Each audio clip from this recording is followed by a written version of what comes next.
Good afternoon, everyone, and welcome to Getting In, a college coach conversation. Very excited that you're here. Just a quick note up front, please like, share, and subscribe wherever you get your podcasts. We would love to let you know every time we have a new show, which is every week. This is actually my final podcast of 2023 as a host. I'll be back, of course, in 2024, but we are, as always, recording this in advance, about a week in advance. And so many students right now are hearing from their early decision and early action schools. So congrats to everyone who heard good news. Good luck to everyone who maybe didn't get the news they were hoping for, but will wait until 2024 to find out. You are not alone.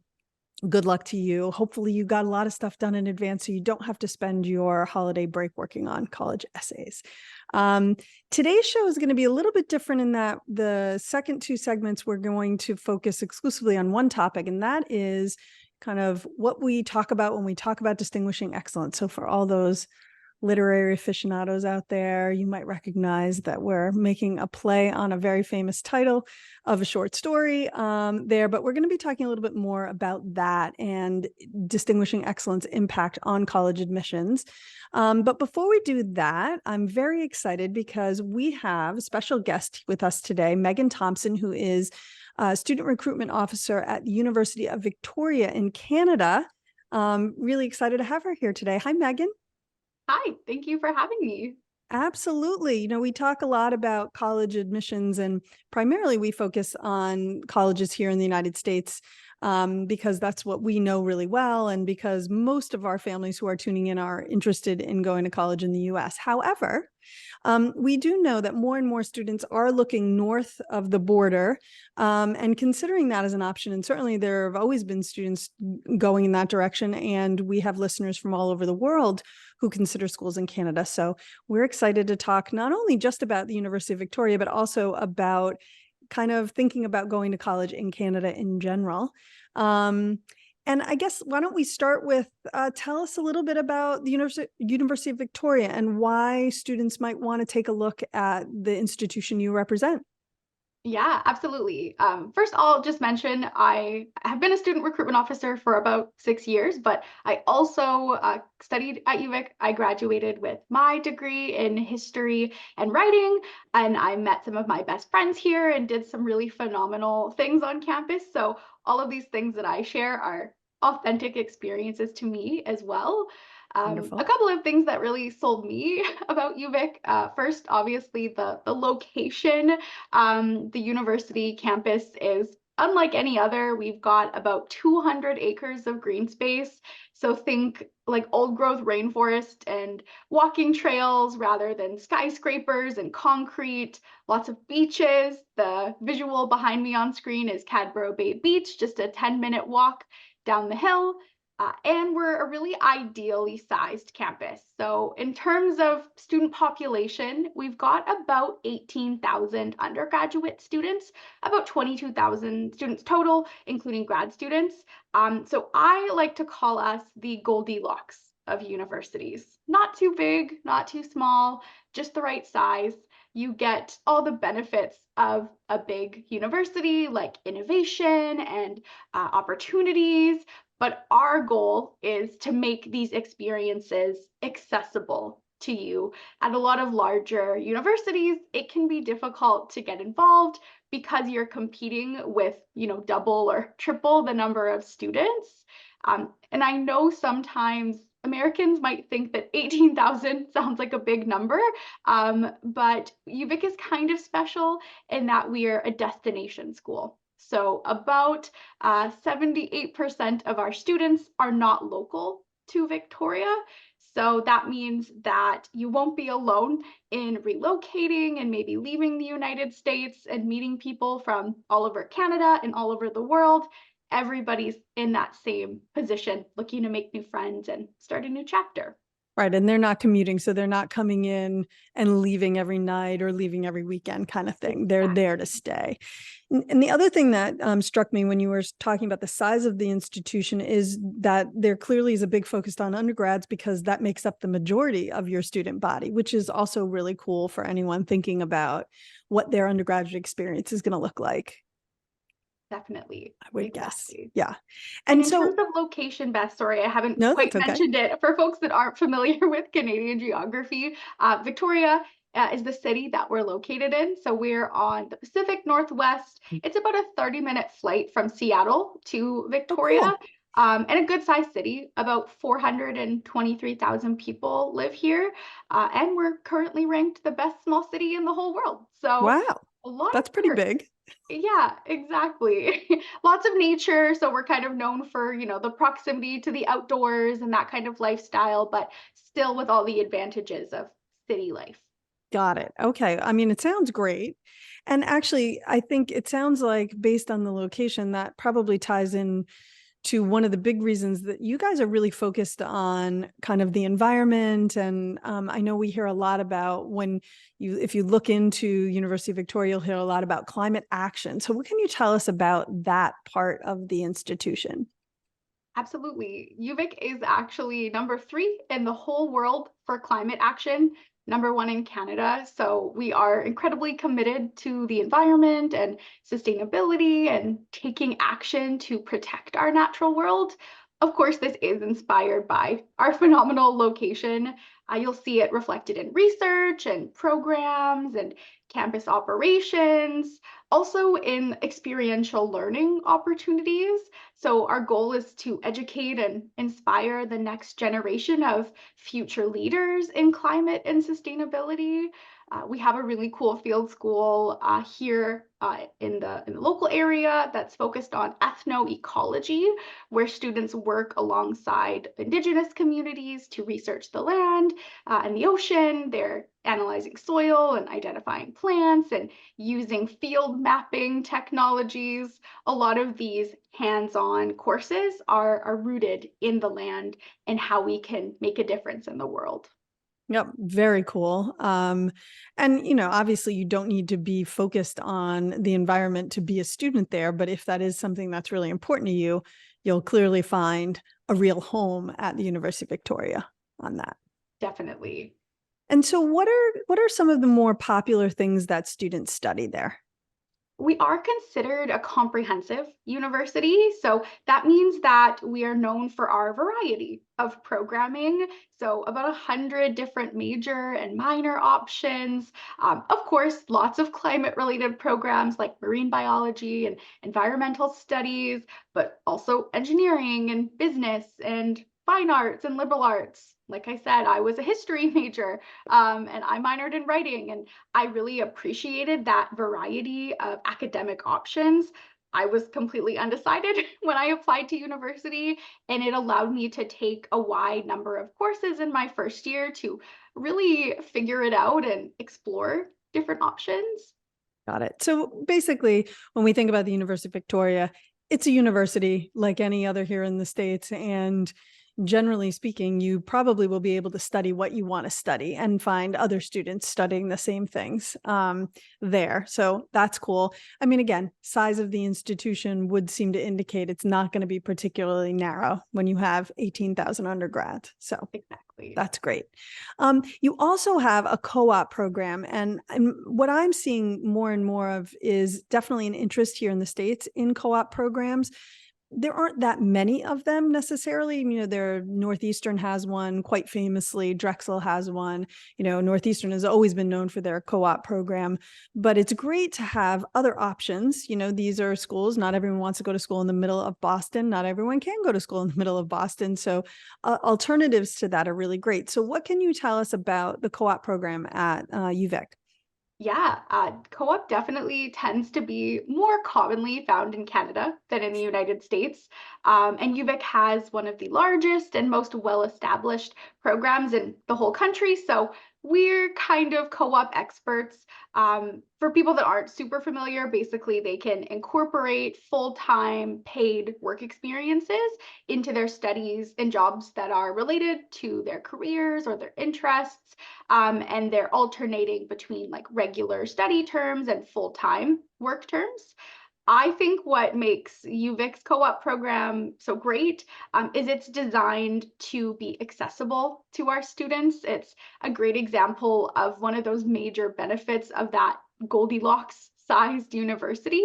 Right. You have access to a world-renowned program with employer partnerships all over the world, but you're not having to compete to get into the co-op program like you do at a lot of other universities in Canada. As long as you meet the minimum grade requirements and it's available in your program, you have that option and are highly encouraged to gain that hands-on work experience. Just from my personal experience, co-op was the best decision I think I could have made as a university student. It totally transformed my career trajectory, helped me figure out what I like to do for work, what I don't love to do for work. And then at the same time, I was building my resume and networking and earning a salary. The average student makes about $50,000 if they do the full co-op program. Wow. That's a lot of money. I didn't realize that. That's quite a lot of money. Well, how long? So do all students do co-op? And then how long does that kind of extend your time in university? So with UVic, co-op varies by program. So some of our programs have the co-op fully incorporated into the degree. So things like business and engineering, every student does co-op, it's fully incorporated. For business, it's still a 4-year degree. For engineering, it's a 5-year degree. It depends how many work terms are required. Usually it's somewhere between 3 and 4. For most other faculties and programs, it's optional. So for me as a history student, it was up to me how many and if I wanted to do co-op. I chose to do 3, so it took me about 4.5 years to graduate. A lot of the time you're working in the summer anyway, so it makes sense to do these kinds of jobs that are actually beneficial to your career growth and related to what you like to do. And actually, because of these experiences, fun fact about UVic, we're the #1 comprehensive university in Canada for preparing career-ready graduates. So it Interesting. really is our goal to make you employable. And I think co-op is the best way to do that, even if you do 1 or 2 work terms and you don't want to extend your degree. Got it. Okay. So that's great. I mean, really helpful and interesting to know. All right. So we've covered University of Victoria. Let's dig a little bit into the decision to go to Canada. So kind of, I guess, why Canada? And if you could highlight from your perspective, differences that you see between Canadian and American universities. Well, to start off, Canada is #3 in the whole world for quality of life. So that's because of factors like healthcare, safety, political stability, inclusivity, and our education system. We have one of the best education systems in the whole world. So Americans can come and study in Canada and get a degree here and easily bring it back to the US. You don't have to worry about like how it will be recognized. It's going to be just as good or even better than a degree that you can get at home potentially. And another factor is that affordability. So education can be incredibly expensive in the United States, and Americans have the benefit of the exchange rate. So the US dollar is worth about 35% more than the Canadian dollar right now. Mm-hmm. At any given time, it's usually somewhere between 25 and 40% savings.